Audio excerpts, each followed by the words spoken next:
Muito boa noite, estamos iniciando mais uma edição do Roda de Entrevista, atrativo de toda terça-feira, 10 da noite, aqui na TV Brasil Central. Hoje, 18 de outubro de 2011, edição 478 deste programa, 9 anos no ar. Comigo para essa entrevista hoje, importante pelo momento que estamos vivendo, o economista Júlio Pascoal. Ele é, além de professor universitário, ele é também presidente, já pela segunda vez, do Conselho Regional de Economia. Temos uma pauta, já disse, e vou insistir nela, crise mundial, crise financeira mundial, ameaça no câmbio, ameaça de volta de inflação, reflexo na economia regional e, sobretudo, no cotidiano dos cidadãos. Dólar sobe, sobe no bolso de todo mundo. Comigo para essa entrevista, grande companheiro Renato Dias, Terra FM e jornal O Repórter. Arthur Porto, jornal Opção.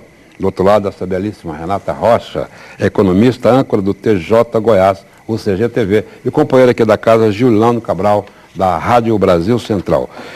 Presidente Júlio Pascoal, eu começaria exatamente por isso aí. Qual que é a ameaça real, na sua visão de economista e estudioso da matéria, que vivemos hoje, na economia brasileira, na economia goiana em particular, em função dessa turbulência mundial? Crise nos Estados Unidos, crise na Europa. Boa noite. Boa noite. Bom, a crise ela tem um formato diferente da crise de 2008. A crise de 2008 ela estava mais focada no mercado financeiro. Essa crise ela começou nos Estados Unidos em função de um desequilíbrio grande nas contas públicas. E a demora do Congresso em estender o aumento do endividamento americano, isso trouxe uma insegurança grande para os mercados financeiros, mercados mundiais, até porque os Estados Unidos é o grande credor, vamos dizer assim, do mundo, né? Toda e qualquer problema que tem na economia mundial, por incrível que pareça, o dólar, ele é um ponto de apoio e um ponto de refúgio. Isso porque o Tesouro Americano, ao longo dos anos, ele recebe recursos do mundo inteiro, mesmo que ele não dê uma rentabilidade tão grande quanto os títulos de outros países, mas o Federal Reserve é extremamente seguro. Então, com essa possibilidade dos Estados Unidos não cumprir com os seus pagamentos em função da dificuldade da dilatação da própria dívida, né? Isso aí poderia gerar uma situação extremamente complicada no mundo. Então, aquele negócio de aguardar praticamente o último dia, isso criou uma insegurança mundial. E isso aí gerou para a própria economia mundial a possibilidade também de um país que nunca passou por uma situação dessa de possível calote, né, poder também dar calote. Agora, a situação de 2011 não é pior do que a de 2008 pela seguinte razão, porque hoje tem um componente político na crise norte-americana.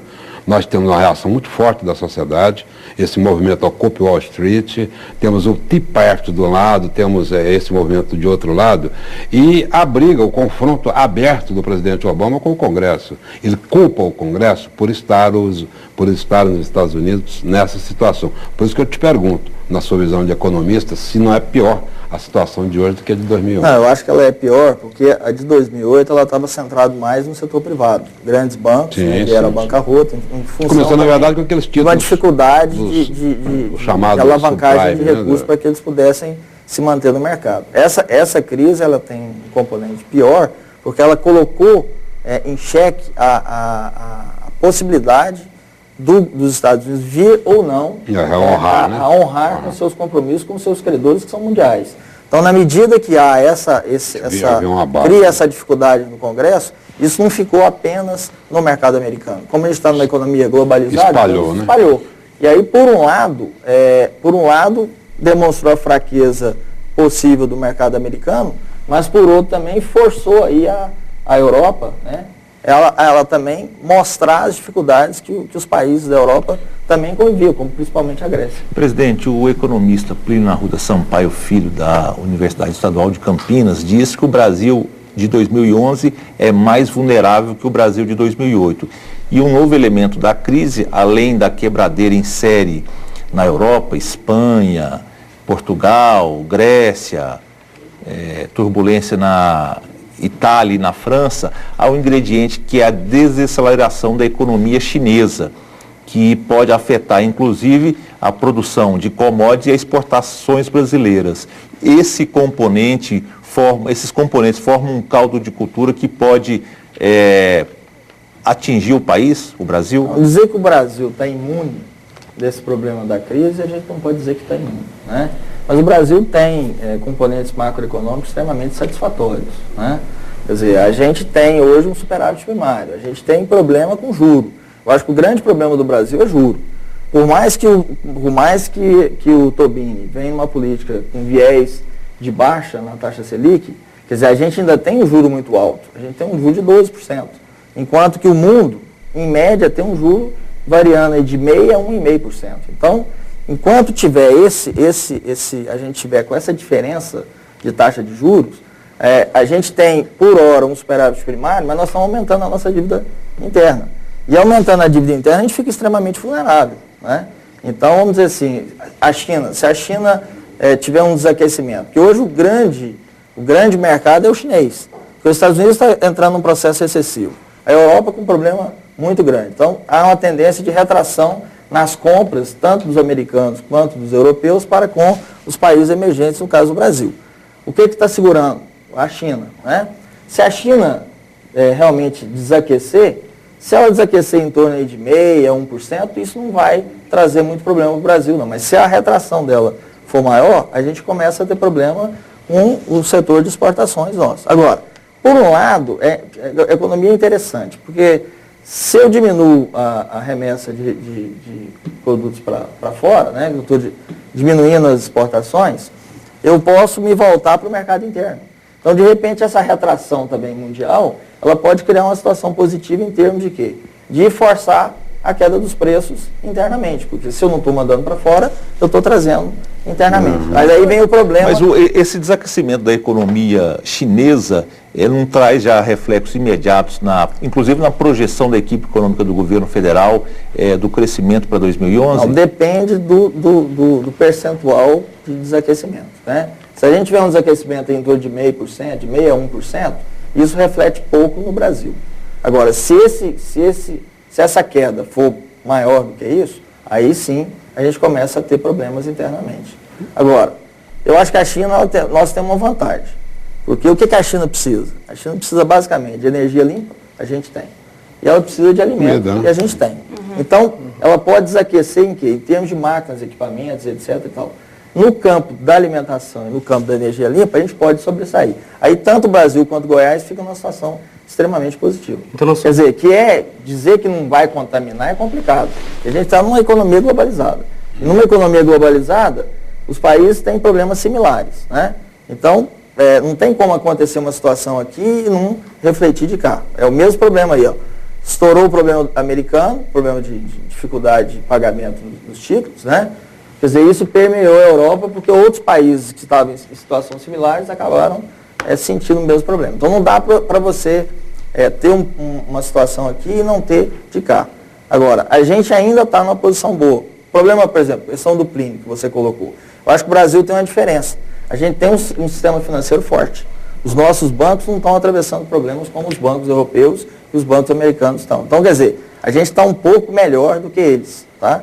Então, por isso que eu não vejo uma situação assim tão complicada para o Brasil. Agora, se a coisa agravar, se houver de fato uma retração muito forte na produção chinesa, na demanda chinesa, aí a gente começa a ser afetado. Então, na sua opinião, como que a crise ameaça o Brasil? Bom, ela ameaça num eventual desaceleração, né? Muito brusca da China, porque hoje nós estamos tendo missões aí chinesas, não só em Goiás, mas no Brasil com muita frequência. Hoje mesmo eu estava atendendo um pessoal lá na secretaria. Então eu acho que essa retração muito brusca ela pode de fato atrapalhar.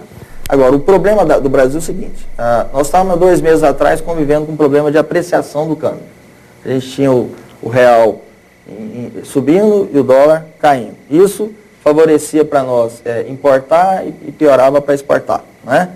De repente vem a crise e aí muda o cenário completamente. Quer dizer, o dólar passa a ser um refúgio e aquele dólar que estava lá embaixo, ele sobe, vai mais de 1,80. De repente, isso afeta o Brasil como? O nosso parque industrial, ele demanda componentes importados, né, que são pagos em dólar.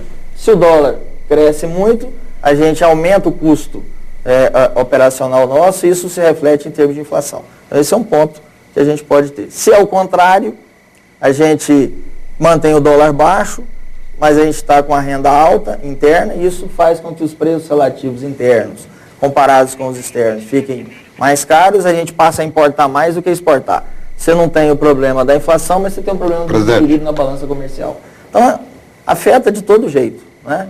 Agora, eu acho que a manutenção, vamos dizer assim, da China crescendo, pelo menos em média 7%, 8%, isso dá ao Brasil uma condição diferenciada nesse contexto. Nós vamos para o nosso primeiro bloco comercial. Eu volto já com roda de entrevista, que está entrevistando Júlio Pascoal, economista-presidente do Corecon, o Conselho Regional de Economia.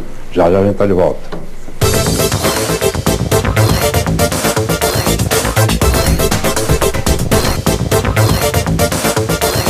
Entrevista que está conversando hoje com Júlio Pascoal, economista, professor, presidente do Conselho Regional de Economia. Esse segundo bloco eu abro com a Renata Rocha, em seguida eu passo para o Juliano Cabral. Renata, por favor. Eu queria que você analisasse um pouquinho a gestão do Tombini, né? Eu imagino que tenha havido uma antecipação nessa queda de juros, que poderia ter aguardado um pouco mais. Mas, por exemplo, se é função de um central banker como o Tombini de antecipar, de administrar as expectativas dos agentes econômicos, ele tem conseguido isso, de fato? Bom, eu acho que ele faz uma gestão interessante. Eu, particularmente, como economista, sempre defendi que a inflação ela fosse combatida via produção, e não via juro. Porque fica uma receita muito fácil, né? Quer dizer, tem inflação, você aumenta o juro. Não tem inflação, você mantém o juro ou diminui o juro. Eu acho que ele está fazendo uma política que faz com que o Brasil use o que ele tem de melhor, que é o seu mercado interno pouco explorado. Nós temos quase 200 milhões de consumidores. A partir do momento que ele baixa o juro, ou pelo menos ele sinaliza para o mercado que a política econômica do Brasil, nesses anos próximos, ela será de viés de baixa, isso cria uma situação positiva para a produção internamente.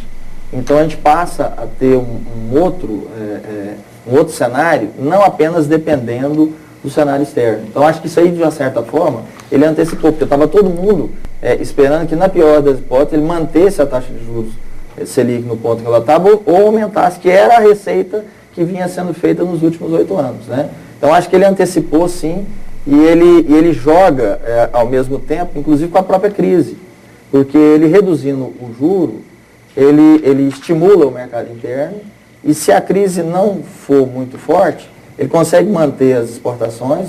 Hoje nós batemos a casa de quase 200 bilhões de exportações, né? Uhum. E consegue fazer com que o mercado interno ele se movimente no que tange a aumento na produção. O aumento da produção vai gerar mais venda de máquinas e equipamentos, inserção de tecnologia no processo produtivo, e tudo isso é o que a gente sempre brigou ao longo desses últimos 8 anos. Mas só essas políticas são suficientes para fomentar o mercado interno e manter o nível de emprego? Não, aí você tem que manter, né? Você tem que manter a austeridade do governo, manter o equilíbrio fiscal, porque mantendo o equilíbrio fiscal, o Estado tem condição de pagar menos juro e automaticamente intervir no que tanja aos investimentos que são necessários, principalmente na questão da logística, né? da infraestrutura. A gente ainda é extremamente precário nisso aí. Por isso que a gente depende tanto do câmbio. Toda vez que tem uma oscilação do câmbio ou para cima ou para baixo, a gente tem perdas, ou em termos de inflação, ou em termos de balança. Né? Então, na medida que o Estado brasileiro tiver mais recursos, pagar menos juros, tiver mais recursos para ele poder fazer as obras que são importantes para fazer com que a logística no Brasil ela diminua o preço do produto colocado lá fora, nós vamos ter um ganho muito satisfatório. Hoje, por exemplo, o nosso produto chega lá fora, em média, a $80, sendo que nos Estados Unidos, a própria Europa, a própria China, fica em torno de $20 a $25. Então a gente tem uma defasagem muito grande.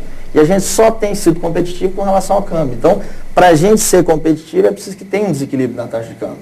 Então, se a gente conseguir fazer o dever de casa, manter o equilíbrio, né? Diminuir a taxa de juros, aumentar o investimento público via PPP ou via mesmo recurso público no setor de infraestrutura, a gente vai ter uma outra situação em termos de mercado interno e de mercado externo. Além do mercado interno, esses parceiros do Brasil, tipo a Rússia, a Índia e a África do Sul, né? E a própria China mesmo, ela não pode ser a solução para a saída, tipo assim, para a questão de mercado? Não, a China é uma grande opção. Então o mercado... mas a China, igual você falou, a China já é o mercado hoje, né? Mas a questão dos outros emergentes, porque os outros emergentes eles também estão ameaçados pela crise. E eles são parceiros do Brasil nisso aí. Tá, mas eu acho assim, por exemplo, a gente tem que ter o mercado externo como uma opção, né? É lógico que não dá para pensar só no mercado interno, mas nós, historicamente, a gente deixou o mercado interno para trás. Normalmente os países fazem o quê? Eles exportam o excedente, né? A gente exporta o que a gente tem de melhor e fica o que tem de pior aqui dentro. Por quê? Porque a gente não valorizou ao longo do nosso processo de desenvolvimento econômico, né, essa questão do mercado interno. Então eu acho que você tem que trabalhar nas duas pontas. Sim. Você tem que trabalhar olhando o mercado externo, que puxa o PIB, né, mas sem perder o foco do mercado interno. Agora, uma política, para mim, de juros menores, ela vai o quê? Ela vai movimentar mais a economia internamente e vai diminuir o peso do governo em termos das obrigações com relação a juros. Quer dizer, diminuindo o custo do juro, isso sobra recursos para que o governo possa investir em pontos estratégicos e favorecer Pode falar, Renato. Presidente, o Brasil, ao focar nas exportações de commodities, não corre o risco de, a médio e longo prazos, continuar na periferia da economia mundial, já que deixa de investir em tecnologia de ponta? Não, acho que você tocou num ponto importante. O grande problema hoje do Brasil em termos de exportação é que a gente exporta 70% das nossas exportações são in natura, são com baixo valor agregado, né? Mas a gente tem um problema sério. Exemplo, vamos pegar as montadoras, né? As montadoras vêm para o Brasil, vêm para Goiás, por exemplo. Quer dizer, num primeiro momento, a maturação desse investimento, ela vai demandar o quê? Um primeiro momento de importação, para que a gente possa absorver a tecnologia e aí, dentro de um processo de maturação, a gente passar a produzir bens de maior valor agregado aqui dentro. Então, você não consegue, da noite para o dia, mudar a configuração das suas exportações. Até porque a gente tem um mercado globalizado e com presença de fortes oligopólios, que eles que formam o preço, eles que dizem o que querem. Não adianta vamos dizer, eu, Estado aqui de Goiás, dou um incentivo fiscal mais forte para o setor de soja lá, o setor do agronegócio, para que as empresas, as nossas trades, elas possam agregar mais valor para a gente fazer mais óleo, enfim, mais produto com maior valor agregado. Se a demanda lá de fora, ela é para um produto de baixo valor agregado. Então a gente precisa, ao longo do tempo, absorver a tecnologia, investir mais em P&D, né, em pesquisa e desenvolvimento, qualificar a nossa mão de obra para a gente poder dar o salto que se espera de qualquer país emergente. No caso de Goiás, a hegemonia do agronegócio na economia não pode gerar um outro fenômeno a desindustrialização do Estado? Não, eu acho que a não diversificação da economia? Mas eu acho que se a gente for olhar, a gente está diversificando. A gente não tem uma diversificação na maneira que a gente imagina. Mas nós temos hoje aqui em Goiás, o Forte de Goiás, por exemplo. O que é? Você tem o setor sucroalcooleiro, né? Você tem o setor farmacêutico, que quando falo farmacêutico, muita gente fala farmoquímico, mas é farmacêutico ainda, porque para a gente poder chegar no farmoquímico, nós temos que começar a desenvolver princípio ativo, que é desenvolvido basicamente na Índia e na China. Então a gente está caminhando para esse processo. Além do agronegócio, você tem a questão mineral, tá? Que você pode agregar mais valor, quer dizer, a gente ainda tem exportações ainda com baixo valor agregado, mas não podemos melhorar isso aí. E temos agora o setor metal mecânico, né? Quer dizer, você já tem, Goiás tem 3 montadoras e pode vir mais. Então, de uma certa forma, nós não somos aquela economia eminentemente primária que a gente tinha na entrada dos anos 70. A gente está com um mix aí ainda muito forte do agronegócio, está na própria essência do Estado, mas a gente está caminhando para um processo de diversificação. Agora, isso passa por um período de de que a gente vai estar importando mais máquinas, equipamentos, componentes, do que até a gente chegar num ponto de fabricar. Daí eu acho que o grande erro do Brasil com essa questão da tributação aumentar em 30% o IPI. Porque de repente a gente está meio que fazendo uma reserva de mercado que vai ser cobrada da gente no futuro. Fora a pecha de protecionista que o país adquiriu com isso e abrindo uma guerra talvez inútil lá na OMC. E isso aí que já tá sendo, né, cobrado nesse sentido. Porque, olha, em 1990, né, o Collor chamou os nossos carros de carroça. De fato, se a gente for comparar hoje, claro. Os nossos carros eram carroças. Né? Isso por quê? Porque a gente fez uma reserva de mercado muito forte para a gente poder consolidar a nossa industrialização. Tudo bem, por um lado a gente consolidou, mas por outro a gente ficou extremamente atrasado. Aí você começa a ter agora investimentos de grandes montadoras, não só do setor automobilístico, quanto do setor de aviação, enfim. De repente você aumenta, quer dizer, mantém esse IPI alto aí, em cima de uma nacionalização num tempo que não dá para fazer isso. Tá? E com isso aí você vai criar o quê? Você vai criar uma nova reserva para daqui a 10 anos, quem sabe, alguém chegar e dizer, ó, os nossos carros continuam carroças. Né? Então isso é muito temerário. Numa economia de mercado, você querer regular o mercado, por um lado, você protege alguns setores, por outro, você arrebenta todo o processo. E na sua visão também de economista, isso aí não terá melindrado os investidores? Fala, de repente o país muda a regra, lógico, bruscamente, repentinamente. Que confiança que tem esse mercado para se investir? Isso só quebra de contrato. Exatamente. Né? A economia mundial, de uma maneira geral, o que mais o investidor precisa é de ter segurança.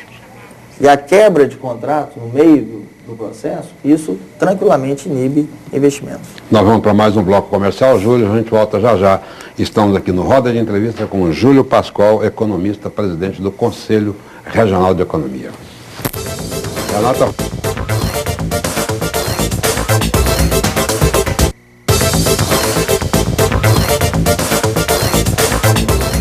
Estamos de volta com Roda de Entrevista, que está conversando hoje com o economista Júlio Pascoal. Renata Rocha. Depois de uma longa trégua no governo Lula, as greves voltam a acontecer. Bombeiros, metalúrgicos, correios, bancos. Os trabalhadores aproveitam a falta de mão de obra e, por outro lado, o aquecimento da economia para pedir uma reposição salarial. Por um lado, os sindicatos exigem essa reposição, dos outros empresários não sabem o que fazer com tanto imposto, tantos tributos. Na sua visão, como resolver esse impasse? É uma nova legislação trabalhista que está considerada defasada ou está necessitando mesmo de uma reposição no campo dos salários dos trabalhadores? Você tem dois campos, né, como você bem colocou. O trabalhador busca por um melhor salário e a empresa ela chia porque os encargos trabalhistas são enormes e praticamente o aumento fica para o governo. Tá? O trabalhador ganha pouco e para a empresa fica difícil para pagar. Né? Agora, eu vejo com preocupação esse momento dos sindicatos buscarem aumentos salariais. Porque pode gerar mais inflação. Porque o que a gente está vendo, de fato? Né? A gente está com uma queda no PIB, uma possibilidade de queda no PIB.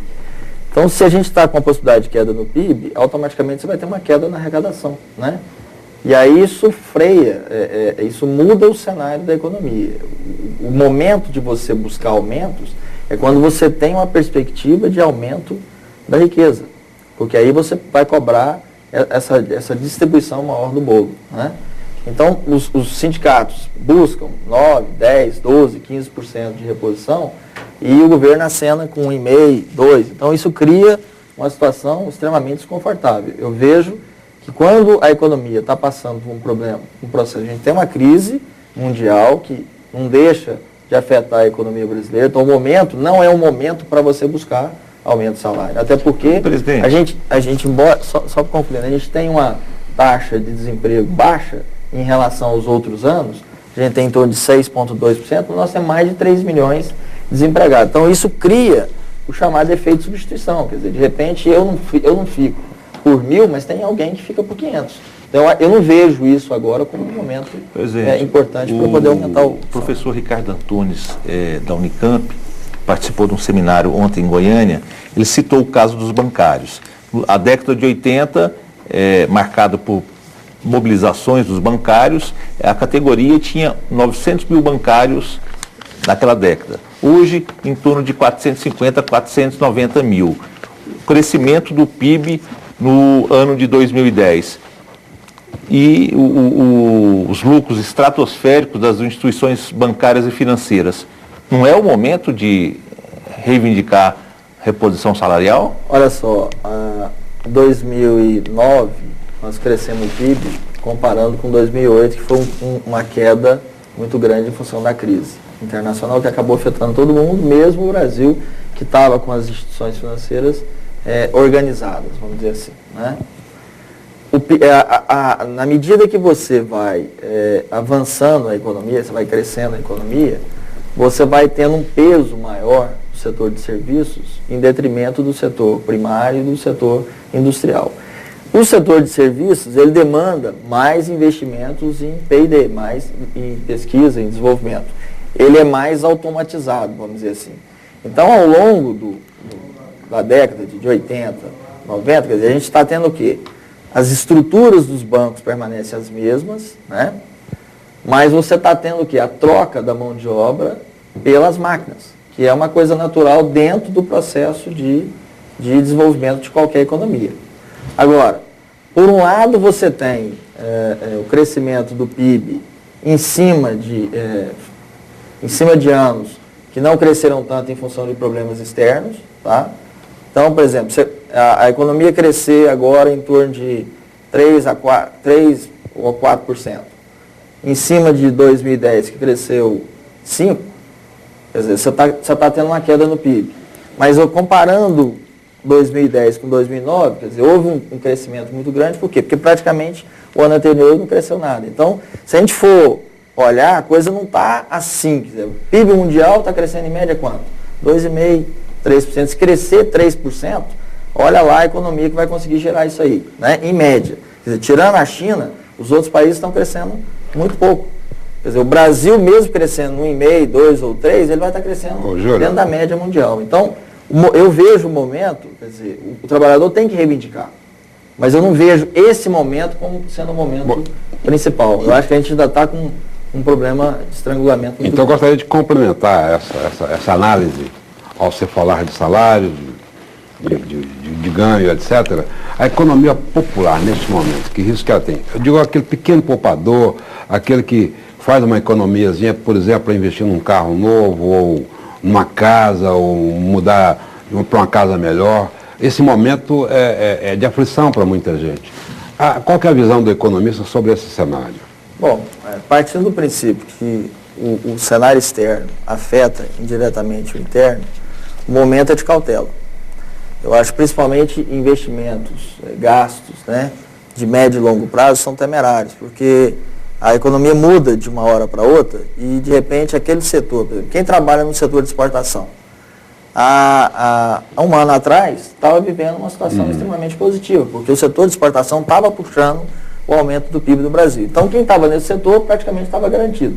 De repente, muda o cenário e você cria já uma situação, quer dizer, esse ano, esses primeiros 7, 8 meses do ano, em razão dessa diferença brutal da taxa de juros no Brasil em relação ao mundo, quer dizer, criou-se o quê? As empresas, como são transnacionais e multinacionais, elas vão buscar recursos aonde? Onde é mais barato.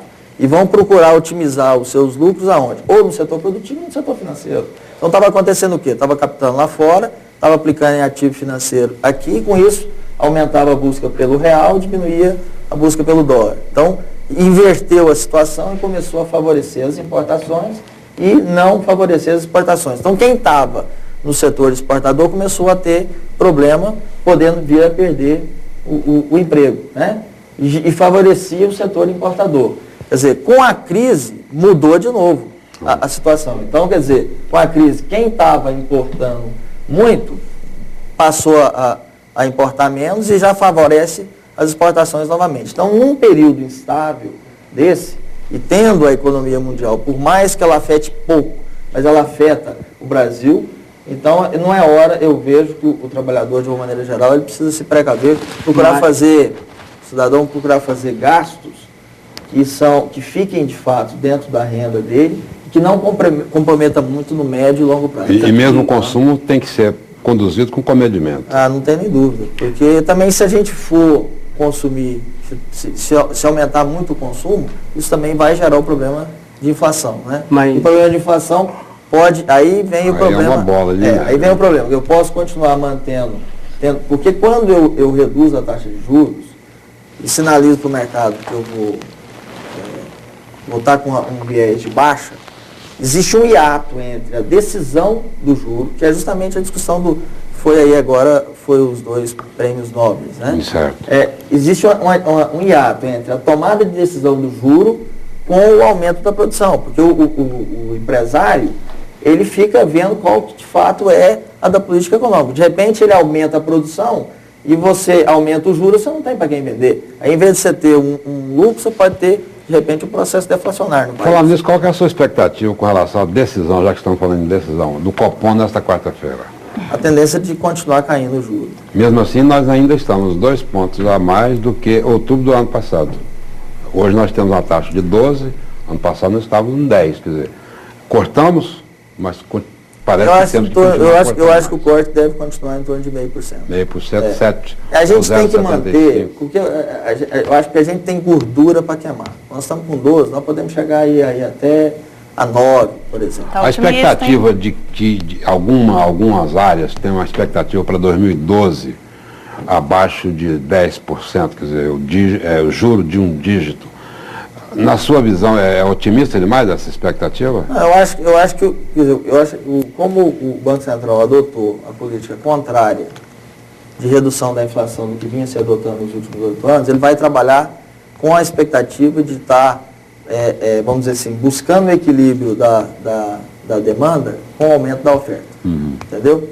Agora, isso demanda aí um hiato aí de 3 a 4 meses. Não dá para decidir, cair o juro agora e já vai aumentando. Na medida que os empresários forem sentindo segurança, que o governo está buscando, de fato, fazer uma política que vai melhorar as condições de produção no mercado interno, aí isso vai se estabilizando. Tá? Mas a gente vai ter aí um hiato aí entre 3 a 4 meses entre, de fato, o empresário sentir que essa é a política do governo, para ele começar Presidente, a voltar a produzir. Eu estava com expectativa de fazer uma viagem internacional em dezembro, mas vi uma análise de economistas que o dólar pode chegar a 2, 2,5 em janeiro. Tem procedência? Depende do agravamento da crise. Se a crise agravar, o dólar fica sendo um refúgio seguro, porque ele, além de unidade de conta e meio de troca, ele é uma reserva de valor. Certo? Então, fazer o hedge, que a gente chama, fazer a proteção em dólar, ela é segura. Então eu vou continuar demandando dólar uma proporção maior do que eu estava demandando anteriormente. Por isso que o dólar... A presidente Dilma... Eu entrei nessa, né? Minha esposa viajou, eu fiquei esperando para ver se baixava e cada dia complicava mais. Presidente. A crise, eu acabei pagando dólar. A presidente Dilma já falou em dólar a R$2. E só não está a R$2, porque isso é importante a gente tocar para o telespectador saber também. Porque só não está a R$2, porque também o Banco Central, de certa forma, ele quebra a regra. Porque a gente está com a taxa de câmbio flutuante. Taxa de câmbio flutuante implica em quê? Que o preço da moeda é o mercado que vai conduzir. Só que quando ele estava aumentando muito o dólar, o que o Banco Central teve que fazer? Entrar vendendo moeda estrangeira para poder diminuir, fazer com que o dólar não chegasse a 2, porque se ele chegar a 2, ele cria uma situação de inflação. Em razão do quê? Exatamente. E o preço dos componentes externos eles ficam mais caros e a gente acaba tendo que repassar dentro disso aí que vocês estão no falando. varejo, né? Questão de final de ano. Como é que o consumidor vai ter cautela, sendo que vai chegar final de ano agora e a questão é do consumo de final de ano? Tipo, viagem, compra de Natal, presente, tudo mais. Com esse cenário do PIB da taxa, a previsão ser reduzida e da inflação aumentar, a curto prazo, como é que você vê isso a partir de janeiro? Como é que isso vai refletir a partir de janeiro, fevereiro, mais que a hora de pagar as contas, que é a hora, tipo assim, que é a questão prática mesmo, que é a hora que o mercado desaquece? Bom, isso é histórico, né? É histórico. Pois é, um mês, um final de ano, ele tem um apelo maior para gasto. Para gasto, né? isso. E normalmente acontece o quê? Na virada dos anos, o consumidor ele entra endividado, né? Se a economia está crescendo e ele mantém o emprego dele, ele entrar endividado é ruim, mas ele consegue, se ele se organizar, ele consegue pagar. Agora, o grande problema é o seguinte, é a instabilidade que para no mercado, né? Até que ponto a gente vai continuar, vamos dizer, a gente vai ter uma reversão no PIB, quer dizer, a gente vai crescer ou a gente não vai crescer, né? Porque se a empresa, ela não está vendendo, o primeiro ponto de corte é o trabalhador. Esse é que é o problema. Quer dizer, para poder equilibrar, vamos dizer, porque toda empresa, ela trabalha com a margem de lucro, né? E essa margem, ela se sustenta em função do preço, basicamente, ou do custo menor. Se ela está tendo um custo elevado e está vendendo menos, a tendência é ela cortar o trabalhador. O presidente... Então, assim, não estou dizendo para as pessoas não comprarem. As pessoas têm que comprar dentro do seu salário sem comprometer mais do que pode, porque ele pode tanto continuar no emprego, como ele pode não continuar. Esse é o grande problema. Um dos problemas das pessoas comprarem dentro do salário é justamente que o pessoal não presta atenção nos juros dessa compra, né, parcelada, que é a hora que quando endivida, que o juro vira a bola de neve, não é?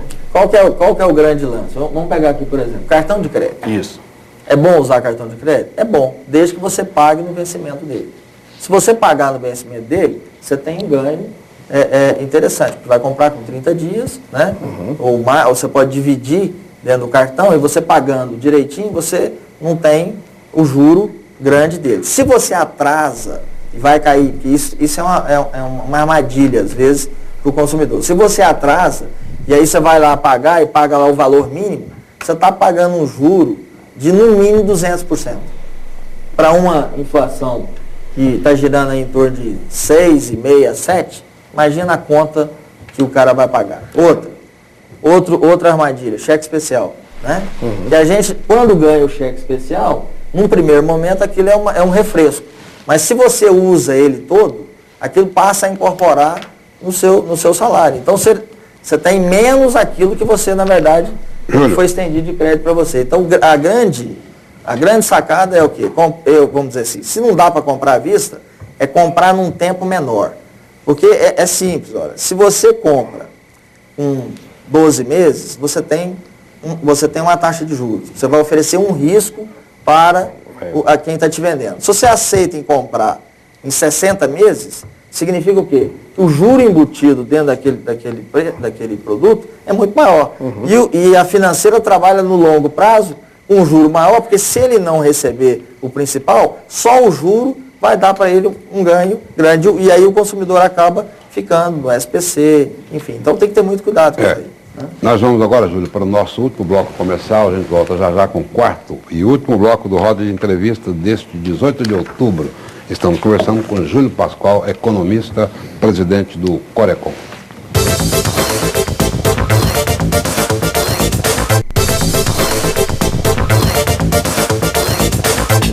Nós chegamos agora ao quarto e último bloco do Roda de Entrevista desta terça-feira, 18 de outubro de 2011. Estamos conversando com o economista Júlio Pascoal.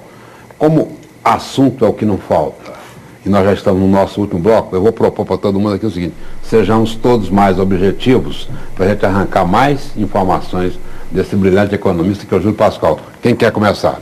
Presidente, sobre esse cenário instável, por mais que a gente veja que a situação não está tão boa, a gente vê que o número de brasileiros viajando para o exterior aumentou, o número de consumidores da classe C também aumentou. Quando que realmente o brasileiro vai sentir a crise?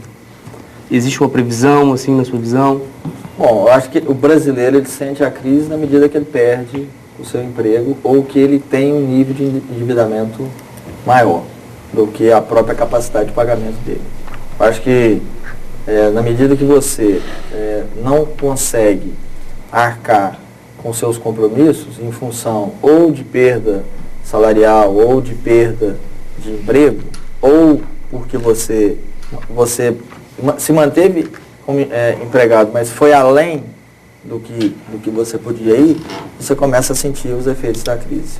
Acho que a coisa vai Presidente, por aí. é possível o Estado de Goiás atrair investimentos sem abrir mão, sem as armas da guerra fiscal? Não. Por quê? Porque isso foi uma pergunta bacana. Por quê? Goiás não tem um mercado consumidor. Se nós imaginarmos que nós somos 6 milhões de goianos e que os 6 milhões consomem, certo? Nós temos 6 milhões de consumidores. Só o estado de São Paulo tem 45 milhões. Qualquer um de nós aqui que for empresário, a gente vai querer estar onde? Dentro de um mercado consumidor potencial. O mercado consumidor potencial não é Goiás, é São Paulo. Então, se nós não dermos algum tipo de atrativo para as empresas, elas jamais vão produzir no mercado de baixo consumo para levar o produto para o mercado de alto. Eu vou lhe pedir um esclarecimento técnico numa linguagem acessível a todo mundo. A grande diferença que há na política de incentivos fiscais praticada pelo governo de Goiás, que se diz o seguinte: não é incentivo financeiro, é incentivo fiscal. Qual que é a diferença aí, Júlio? É o contrário. É incentivo financeiro. Olha só. É incentivo financeiro e não é renúncia fiscal. Não é fiscal. Porque, olha só, os 27% do produzido que a empresa paga mensalmente, fruto do imposto, é à vista. Os 73%, que é a parte incentivada, faz-se um contrato junto ao agente financeiro, que é a agência de fomento, tá? E sobre esse saldo devedor, você tem um juro de 2,4% ao ano sem correção monetária.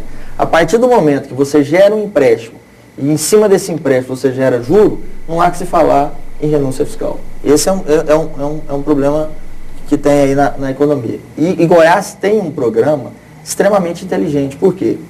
Ele, por um lado, ele assegura a arrecadação e, por outro, ele gera o desenvolvimento. Exemplo rápido. Você tem uma empresa que está pagando R$1.000 por mês de ICMS, tá?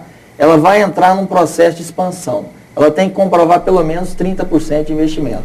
Faz-se uma média do que ela paga nos últimos 12 meses. Vamos dizer que esses últimos 12 meses ela pagou R$1.000. Então, preserva esse R$1.000 e ele vai ter os 73% sobre o que ele agregar. Se com esses 30% de investimento ele passar a pagar 1.500, então preserva o 1.000 e os 73% vai em cima dos 500. Então, por um lado, ele assegura o aumento da arrecadação, por outro, ele gera o desenvolvimento. E é o que aconteceu em Goiás, e não é só em Goiás, não. Se a gente pegar as estatísticas do CONFAS, lá na Comissão Permanente do ICMS, a gente vai perceber que das estatísticas mais antigas até as atuais, você pegando de janeiro a dezembro, todos os estados que praticaram incentivos fiscais e ou financeiros, eles acabaram aumentando a arrecadação. Por quê? Porque você dá mais competitividade ao produto do empresário aqui para ele poder vender. Você diminui a carga e aumenta o faturamento. Então, isso faz a compensação. Então, essa história de que a guerra fiscal, ela derruba a arrecadação, isso é uma falácia. Não existe nenhum estado que perdeu a arrecadação. O que a gente teve ao longo do processo, sempre, é um problema de gestão. A gente tem problema de despesa pública e não problema de receita. E a guerra fiscal com Brasília voltou à tona novamente, no mesmo momento em que os governadores do Centro-Oeste discutiam uma política de mercado comum. Quer dizer, uma coisa completamente confrontante. Como é que é a situação real e se é factível a criação desse mercado comum aqui na região? Eu vejo o mercado comum como uma situação positiva. É lógico que você não acerta as arestas em termos fiscais do dia para o outro, mas há boa vontade dos governadores do Centro-Oeste no sentido de caminhar para esse processo de gerar um mercado comum. Porque gerando esse mercado comum, os estados do Centro-Oeste eles irão se fortalecer em relação aos estados do Sul e do Sudeste, que têm, historicamente, concentrado a maior riqueza. Agora, essa questão de Brasília com Goiás, os dois governadores, né, eles vêm procurando acertar isso aí. Tanto é que teve agora esse problema da retenção dos caminhões por 15 dias, mas já foi resolvido. Então, eu acho que, naturalmente, o DF tem que se aliar a Goiás, porque a gente está praticamente dentro do mesmo, até porque mesmo espaço. Né? A destinação do Distrito Federal, Júlio, ela não é essa. Ela foi criada. O Distrito Federal é a sede da capital do país. não tem que entrar em economia, muito menos com conflito com estados limítrofes. E outra, o Distrito Federal não tem mais para onde crescer, né? Então, praticamente o crescimento do Distrito Federal está em Goiás. Então, você tem que ter uma política de parceria, não uma política de conflito. Presidente, eu vi uma estatística, não sei se procede, que Goiás, nos últimos anos, teria crescido acima da média nacional, mas num patamar inferior a outros estados da região centro-oeste. Esses números são reais? Não, o Goiás tem crescido acima da média nacional. E é interessante, porque, olha, vamos pegar, além do produzir, a gente tem o FCO, que é um fundo bastante importante. Por exemplo, o PIB está em queda, vamos dizer, com tendência de queda. Nós, na relação de 2010 com 2011, nós aumentamos em 1 bilhão os recursos do FCO. Então, isso significa o quê? Que a gente está num processo crescente real. Agora, nós estamos crescendo e os outros estados estão crescendo também, né? Então, a gente precisa o quê? A gente precisa ter, de fato, políticas que descentralizem o investimento para a gente não ficar com um crescimento concentrado. Olha só, nós temos 246 municípios no estado. 10 municípios representam hoje 75% do PIB. 236 municípios representam 25%. Quer dizer, lá na SIC, nós estamos desenvolvendo o programa Goiás Cresce e Aparece. O que é o Goiás Cresce e Aparece? É a interiorização do investimento. Não é tirar nada de ninguém, mas é oportunizar o quê? Que outros municípios, né, ligados às cidades polos, que eles não fiquem na condição de dormitório, que hoje são. Né? Você cresce, por exemplo, Catalão cresce e os municípios circunvizinhos não acompanham. Então, na medida que a gente conseguir, valorizando o potencial econômico de cada município, levar a indústria focada no potencial, você vai fazer com que esse passivo desse município dormitório, ele diminua no município polo e faça com que o município passe a crescer mais. Então, a gente vai poder estar buscando aí a 8ª posição dentro do ranking nacional. Renata. Só voltando rapidamente na questão da taxa de juros, mas é para tocar num assunto que eu acho que tem preocupado o país também, que é a questão da inflação no setor de serviço, que não é nivelada com a questão, não é disciplinada pela Selic. Pode comprometer a política de metas? Olha, essa é uma preocupação grande que a gente tem, porque o setor de serviço a gente não tem um parâmetro em termos de você tá medindo o aumento. Um índice, né? Vamos dar um exemplo para a população entender, quer dizer, o encanador, por exemplo, ele está cobrando, de repente, R$70 por um serviço, e aí você chama ele na outra semana, ele vai te cobrar 100. Quer dizer, para ele aumentou R$30, mas 70 para 100, o aumento é muito grande, entendeu? Então, esse é um setor complicado, porque quando você está trabalhando em torno de mercadorias, de bens, você tem um controle maior, mas o setor de serviço ele é um setor de difícil controle. Aí vai exigir cada vez mais do consumidor, mas aí como cliente, de estar buscando o mais barato. Aí tem essa relação. Não basta só o governo, né? É preciso que tenha que o consumidor ele tenha esse hábito, né, de buscar o que é bom, mas que não é tão caro, né? Então é um ponto de difícil controle, mesmo que você aumente a taxa de juros. Nessa questão do Goiás Cresce Parece que o senhor falou, tem a questão também que a AGM está reivindicando os prefeitos, né, as prefeituras, né, pequenas que recebem pouco recurso. Estão se organizando para ir a Brasília para reivindicar a questão dos royalties do pré-sal, que vai ser votado, se não me engano, na semana que vem. Né? E tem aquela questão do estado do Rio de Janeiro, que quer os estados litorâneos. Como é que sobre essa questão? É justo esses recursos virem para bancar esse crescimento desses municípios do interior do país? Eu acho que o petróleo que está a 300 quilômetros da costa, ele não pertence ao estado produtor, ele pertence ao país. Né? Eu acho que é preciso que o governo federal fique com menos, ele está querendo ficar com 40%, né? E que os estados produtores diminuam isso aí para que a gente possa ter uma distribuição mais justa. Aquele petróleo que está lá, por exemplo, na bacia de Campos, né? Ali próximo, aquele realmente é do estado produtor. Mas o que está a 300, 400 quilômetros da costa, você não pode querer ter a mesma, vamos dizer assim, mesmo quantitativo em termos que ele tem daquele próximo, né? Mas eu acho que os municípios não podem ficar só na dependência do pré-sal. Dentro desse contexto de desenvolvimento que está sendo proposto aí no estado, esse estudo que a gente fez, a gente procura olhar o índice de participação do ICMS que o município tem em função da movimentação econômica que ele tem e a arrecadação. Eu acho que os prefeitos, de uma maneira geral, eles têm que parar com essa questão de ficar com o pires na mão. Eles precisam ser proativos. Sendo proativos, um dos pontos principais é você ter área. Ter área para você estar levando indústrias. Porque se eles entrarem com a parceria com o Estado, dentro da vocação econômica que o município tem, a partir dos estudos que a Segiplan fez, que a gente procurou dar uma organizada de uma forma para a gente mostrar mais isso para os prefeitos, eu acho que a gente pode mudar essa configuração. Não basta esperar só do Estado, ou esperar só do governo federal, ou esperar dos royalties. É preciso que os municípios saiam da inércia de ficar esperando demais, mas que passem a ser parceiros dentro desse contexto para poder mudar a situação deles. Presidente, o recém-criado PSD, que embora recém-criado, nasceu muito forte, 50 e tantos deputados, tem uma bandeira muito forte, que é uma constituinte exclusiva para se votar, fica à vontade, para se votar as reformas, principalmente duas, a política e a reforma tributária. É preciso isso, uma engenharia deste tamanho, para se discutir a reforma tributária? O problema da reforma tributária é porque você tem 26 legislações diferentes. E o contexto que ela foi criada, ela não dá para os estados do Norte, do Nordeste e do Centro-Oeste a condição de desenvolvimento. Porque ela vai tirar, basicamente, a tributação da origem e passar para o destino. Como eu coloquei agora mesmo, os estados que não são grandes consumidores, eles vão perder muito. Então, eu acho que essa questão da reforma tributária, ela precisa ser repensada. A gente precisa de uma reforma tributária que, de fato, diminua, vamos dizer, estenda a base de tributação e diminua a carga, tá?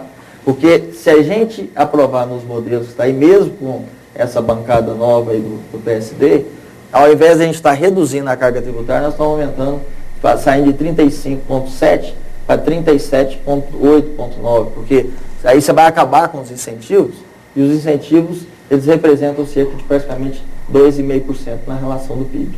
Com relação à reforma política, eu acho que o Brasil precisa avançar muito. A gente ainda vê, eu vou te falar aqui como técnico, mas a gente vê, quer dizer, que não há uma identidade, né, dos políticos com os partidos.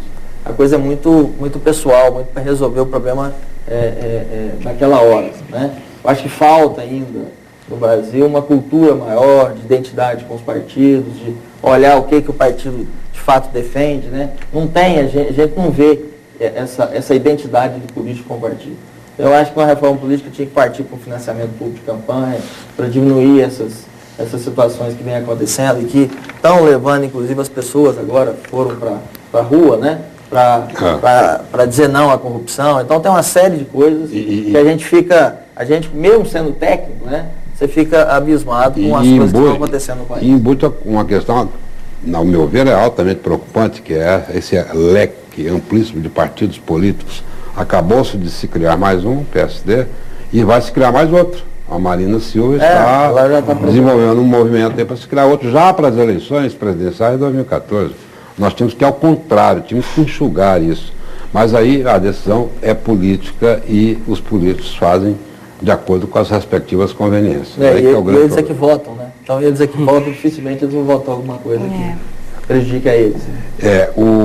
Na sua expectativa, nós estamos quase já no final do programa, se alguém tiver mais alguma intervenção, tudo bem, mas eu queria ver se uma expectativa sua, com todo conhecimento angariado esse tempo todo, de muita formação, pós-graduado, doutorado, etc., estudioso da economia, nasceu vocacionado por economia, como disse aqui num texto que tem aqui no meu roteiro.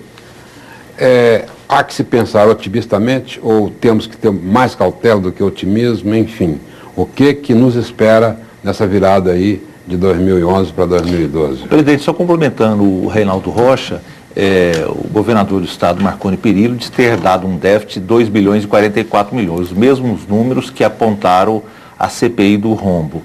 O cenário para um estado que depende muito da presença da administração pública estadual é positivo, o cenário que se desenha para 2012?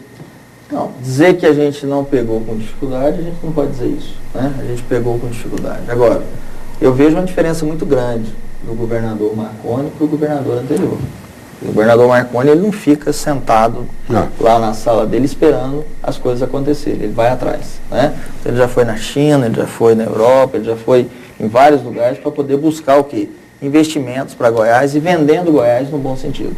Então acho que isso aí tem uma diferença brutal, tá? Já concluindo, Júlio, por favor. Tá, e eu vejo com otimismo a situação no Brasil, desde que a gente não pensa que a gente vamos dizer, está isolado do mundo. Nós temos que estar olhando lá o que está acontecendo lá, está procurando ajustar o que a gente tem de desacerto aqui, tá? E Goiás eu acho que está num momento especial, porque a gente tem o que o principal comprador mundial demanda, que é a energia limpa e que é a parte do setor de alimentos. Então, um pouco de ajuste nas políticas, é o que a gente está buscando fazer, a gente vai poder estar qualificando mais a mão de obra, buscando mais a inovação, que foi o grande pulo que a China deu para que a gente possa, de fato, se inserir nesse contexto de uma forma melhor. Júlio Pascoal, foi um prazer tê-lo aqui no Roda de Entrevista. Agradeço muito pela sua participação conosco aqui, da mesma forma como agradeço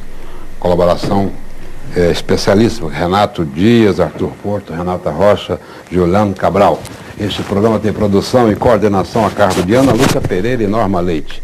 Obrigado pela audiência qualificada de sempre e até a semana que vem.